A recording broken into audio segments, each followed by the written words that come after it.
Well, what about the new Grizzla sync pad? I believe this is not okay. This just peeled off while I was riding.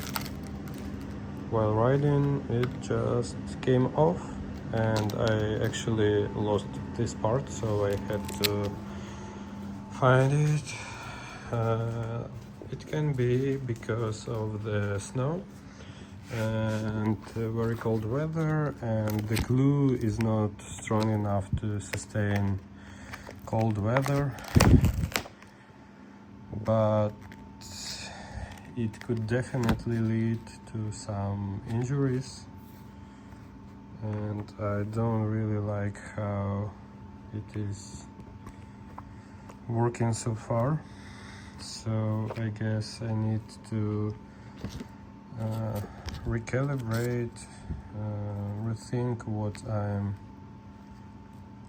actually wanna do with this part, to fasten this velcro on it so it won't peel off by any means,